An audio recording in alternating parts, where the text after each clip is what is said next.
3 days after my mother's funeral, her neighbor knocked on my car window and handed me a phone I had never seen before. It was a small black smartphone with a cracked corner and no case. Before I could ask where it came from, Mrs. Dalton looked over her shoulder toward my mother's house and said, "Your mother told me to give this to you only after everyone had gone home." My brother was still inside the house, so was his wife. They were packing my mother's jewelry into cardboard boxes. Mrs. Dalton closed my fingers around the phone. Then she whispered, "Do not let Stephen see it." Stephen was my older brother. Until that moment, I believed the worst thing he had done was take control of our mother's funeral before I had even arrived. By the end of that night, I would hear my mother's voice say that she was afraid of him. And by the end of the week, I would learn that the illness we blamed for her confusion had hidden something much more deliberate. My name is Claire Bennett. I was 42 years old when my mother died, and I had spent the previous 6 months believing I had failed her. Her name was Margaret Bennett, though nearly everyone called her Maggie. She was 71, widowed, stubborn, generous, and more independent than anyone I knew. She lived alone in a small yellow house in Maple Glen, Pennsylvania, where she had raised Stephen and me after our father died. The house stood at the end of a quiet street, lined with sycamore trees. My mother had lived there for 43 years. She knew every neighbor, every dog, every child who had ever sold cookies or wrapping paper at her door. She was the kind of woman who kept spare batteries in labeled drawers and wrote birthdays on a paper calendar, even after I bought her a tablet. She worked as a school librarian until retirement. She believed almost every problem could be improved by reading carefully and waiting before answering. Whenever Stephen and I argued as children, she would sit us at the kitchen table and say, "The loudest person is not always the one telling the truth." I remembered those words often after she died. I just did not understand how carefully she had followed them herself. Stephen was 6 years older than me. As children, we were never close, but we were not enemies either. He was confident, impatient, and always seemed certain that he knew how things should be done. I was quieter.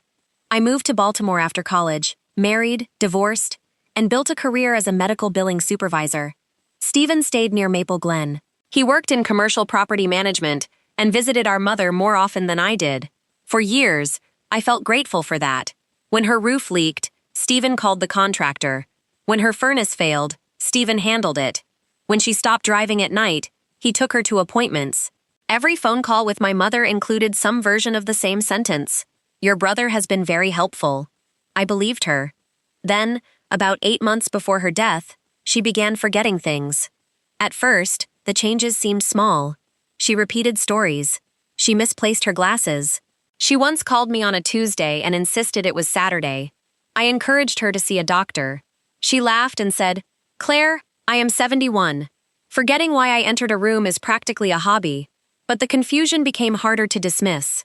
She forgot to pay an electric bill.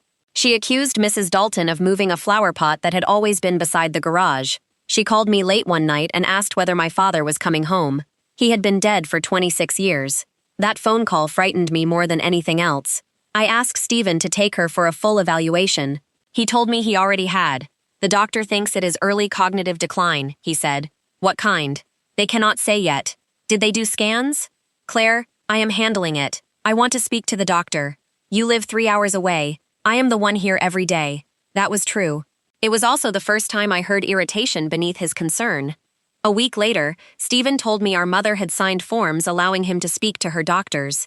He said it would make things easier. I asked if I could be added. He replied, "Too many people create confusion." I should have pushed harder. Instead, I told myself he was overwhelmed. Stephen had a wife named Rachel and 2 teenage sons. He had a demanding job.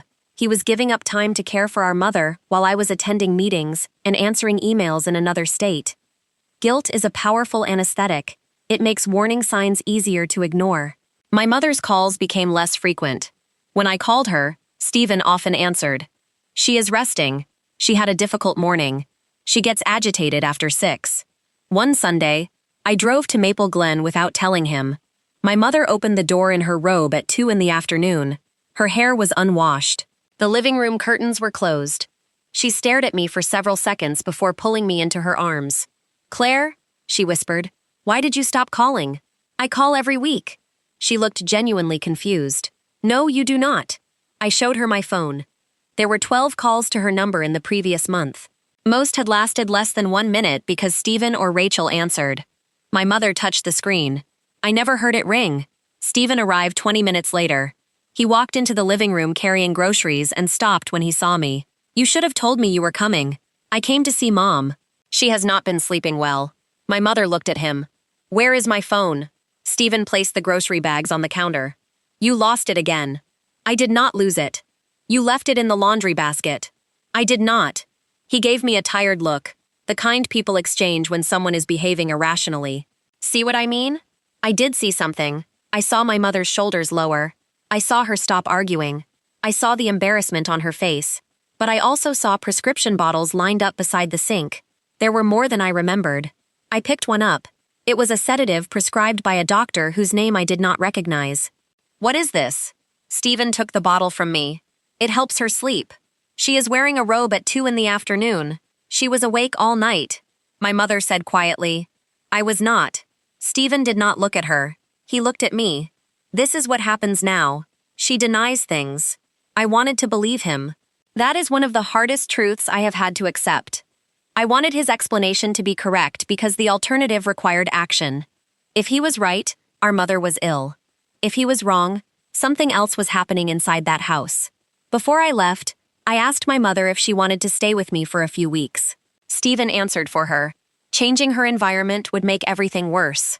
I looked at my mother. She stared toward the dark television screen. I suppose he knows best, she said. On the drive home, I called her doctor's office. The receptionist told me they could not discuss her care without authorization. I asked Stephen again to add me. He said he would speak to the doctor. He never did. 6 weeks later, my mother fell in the kitchen. Stephen said she had become dizzy and struck her head against a cabinet. She spent 2 nights in the hospital. I drove up immediately. By the time I arrived, she had been discharged. Stephen said the doctors wanted her to rest. He would not tell me which hospital treated her until I threatened to call every emergency department in the county. When I finally obtained the records, they showed dehydration, low blood pressure, and a possible medication interaction. I confronted him. Why was she taking both of these prescriptions? The doctor changed the dosage. The record says the medications may have been taken too close together. She gets confused. Then who organizes them? I do. The silence after his answer lasted only a second. But I heard it. He quickly added, most of the time. Sometimes she refuses help. I asked whether we should hire a professional caregiver. He rejected the idea immediately. Strangers steal from elderly people. Then we use a licensed agency. She does not want anyone in the house. Again, he spoke for her. Again, I let the conversation end without hearing her answer. 2 months before her death, my mother called me from a number I did not recognize. Her voice was low. Claire, can you talk? Of course. Whose phone is this? A friend's. Which friend? She ignored the question. Do you remember the blue box your father gave me?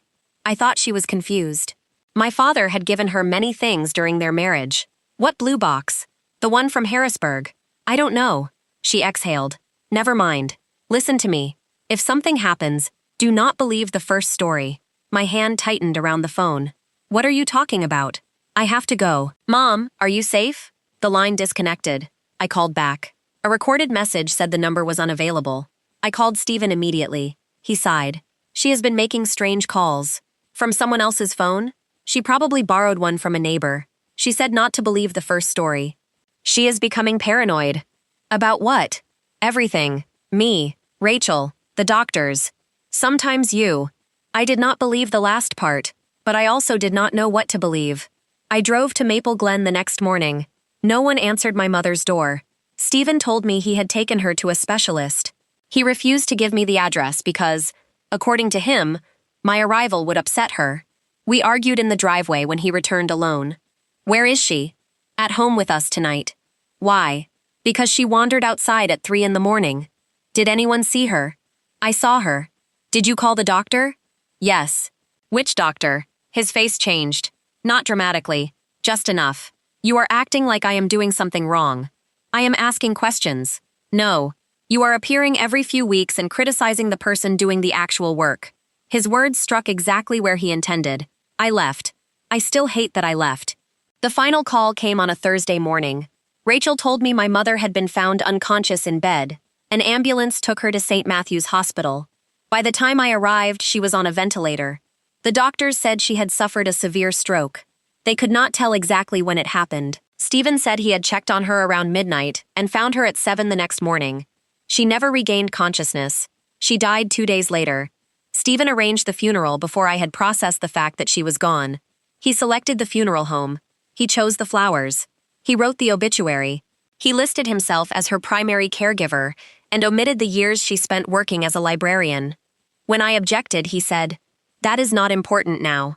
At the funeral, people praised him. They told him how devoted he had been. They told me how fortunate our mother was to have a son nearby. I stood beside her casket and felt like a visitor in my own family. 3 days later, we returned to her house to sort her belongings. Stephen had already placed colored stickers on the furniture. Red items would go to his home. Blue items would be sold. Green items would be donated. "What about the will?" I asked. He did not look up from a box of silverware. "Mom left everything equally. Have you seen it? I know what it says. Where is the original? With her papers." "Which papers?" He closed the box. "Claire, we do not need to turn this into a fight." I had not raised my voice. Rachel came downstairs carrying my mother's jewelry box. She opened it on the dining table. Several pieces were missing. My mother owned a pearl necklace from my grandmother and a small gold locket containing photographs of Stephen and me as children. Neither was inside. "Where is the locket?" I asked. Rachel shrugged. "Maybe she sold it. She would never sell that. People do strange things when they are confused." There was that word again. Confused. It explained everything and nothing. I walked outside because I could not breathe in the house. I sat in my car with the door open. That was when Mrs. Dalton approached me. She was 80, small and sharp-eyed, with a red cardigan buttoned to her throat despite the warm weather. She looked toward the house. Then she tapped my window. "I have something for you." The phone she gave me was powered off. "Where did you get this?" "Your mother bought it at the pharmacy 6 months ago." "Why?" "Because Stephen kept taking her other phone." The parking lot beneath me seemed to shift. Mrs. Dalton continued before I could speak. "Maggie came to my house one afternoon and asked me to help activate it. She said she needed a number your brother did not know. Why didn't you tell me?" "She made me promise. My mother was afraid." Mrs. Dalton nodded. "Very." I looked toward the living room window. Stephen moved past it carrying another box. "What is on the phone?" "I do not know. She locked it. She told me you would know the code." I turned it on. The screen requested 6 digits. I tried my mother's birthday. Wrong. My father's birthday. Wrong. My own. Wrong. Then I remembered the strange call. The blue box your father gave me. The one from Harrisburg. My parents had taken us to Harrisburg when I was 9. At a small antique market, my father bought my mother a blue music box. It played a song from an old movie they loved. The year had been 1993. I entered 091993. The phone unlocked. There were no contacts, no ordinary photographs, no social media. Only 4 applications appeared on the home screen. Messages, voice recorder, camera, notes. The most recent note contained one sentence. "Claire, start with the recording dated April 14th. I looked at Mrs. Dalton. Did she know she was going to die? No, she said.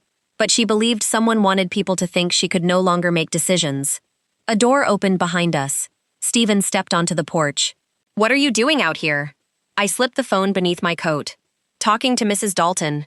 He looked at her. Something in his expression made her step backward. "You should not upset Claire with neighborhood gossip," he said. Mrs. Dalton straightened. "Your mother and I were friends for 35 years. And she was very confused at the end. She knew more than you think." Stephen stared at her. Then he turned to me. "We need to finish inside." I locked my car. "I am leaving. We have barely started. I need a break." His eyes dropped toward my coat pocket. For a second, I thought he had seen the phone. Then Rachel called his name from inside. I drove away without saying goodbye. I stopped at a cafe 20 miles from Maple Glen and parked where I could see anyone approaching. Then I opened the recording dated April 14th. My mother's voice came through the speaker. She sounded tired but completely coherent. "My name is Margaret Bennett. Today is April 14th. I am making this recording because my son has told my daughter and my doctor that I am forgetting conversations. I am going to describe what happened this morning while I still remember every detail. I covered my mouth. She continued. Stephen arrived at 9:10. He placed 3 documents on my kitchen table. He told me they were insurance forms. The first document gave him authority over my bank accounts. The second allowed him to sell my house. The third stated that I wanted him to make medical decisions for me. Paper rustled in the recording. I refused to sign. He told me I had already agreed. I told him I had not. He said Claire supported the plan. I whispered, "No." My mother's voice continued. I asked him to call Claire in front of me. He refused. Then he told me Claire was too busy to handle another crisis. The recording paused for several seconds. When he left, I found that my regular phone was gone. The file ended. I stared through the windshield. Cars passed on the road. A family entered the cafe laughing. The ordinary world continued while the shape of mine changed completely. The second recording was dated April 22nd. This time, I heard Stephen's voice. The recording began in the middle of an argument. "You are not capable of managing the house alone," he said. My mother replied, "The doctor did not say that. The doctor said your judgment is declining. He said I need more tests. You forgot to pay the electric bill. You moved the statement. That is exactly the kind of accusation I am talking about. I found it in your car."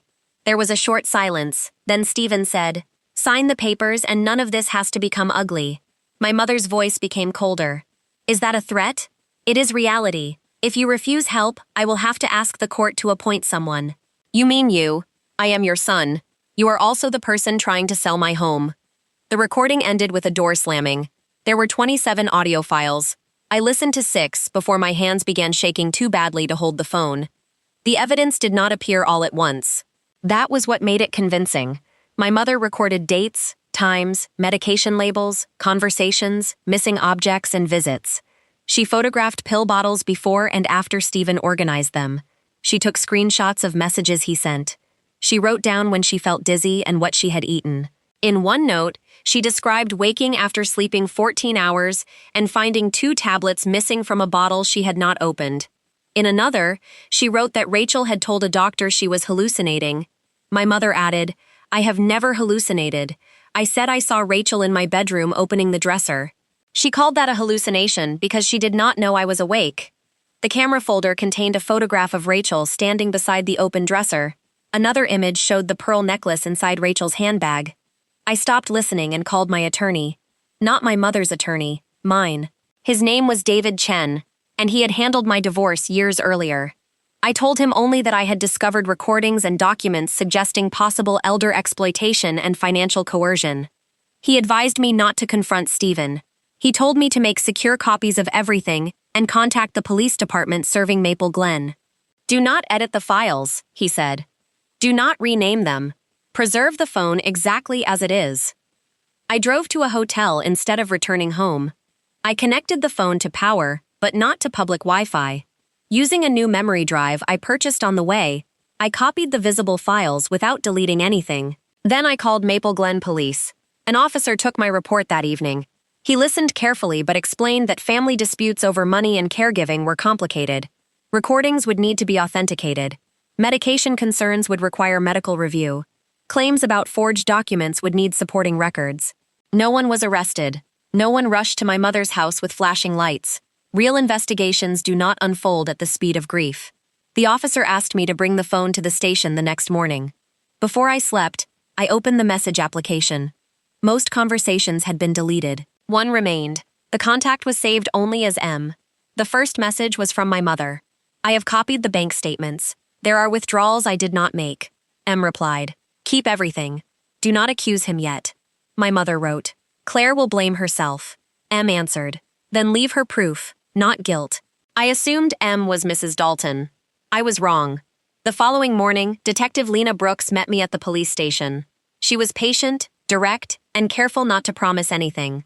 She photographed the phone, documented its condition, and asked how I had obtained it. Mrs. Dalton later came in to confirm the story. Detective Brooks then asked whether my mother had a diagnosed cognitive disorder. I was told she did. By whom? My brother. Did you see the diagnosis? No. Did you attend any appointments? He would not let me. Her expression remained neutral, but she wrote something down. She requested access to my mother's medical records through the proper process. She also asked me to identify the person saved as M. I said I did not know. That afternoon, Stephen called me. Where are you? At home. You took something from Mom's house. I took nothing. Rachel saw Mrs. Dalton give you an object. I did not answer. His voice softened. Claire, Mom hid things during the last few months. She accused people. She recorded conversations without context. The fact that he mentioned recordings told me he knew about the phone. How do you know she recorded conversations? Silence. Then he said, because she threatened to. Why would that frighten you? It does not frighten me. It concerns me. She was sick. You keep saying that. Because it is true. Then show me the diagnosis. I do not have to prove anything to you. You told me she had cognitive decline. She did. Which doctor diagnosed it? He ended the call. 2 days later, Detective Brooks contacted me. She had reviewed one set of medical records. My mother had not been diagnosed with dementia. A neurologist had written that she showed mild memory complaints but performed within the expected range for her age. He recommended follow-up testing after correcting dehydration, sleep disruption, and medication effects. The record also stated that Stephen repeatedly requested a stronger conclusion. One note read, Son appears focused on determination of incapacity. Current findings do not support such determination. I read the sentence 4 times. My mother had not imagined the pressure. The doctor had seen it. The next discovery involved her prescriptions. The sedative beside the sink had been prescribed by a different physician at a private clinic. The clinic's notes claimed my mother suffered severe agitation, hallucinations, and insomnia. Those reports had been provided primarily by Rachel. My mother attended only one appointment. The physician later increased the dosage after a telephone call with Stephen.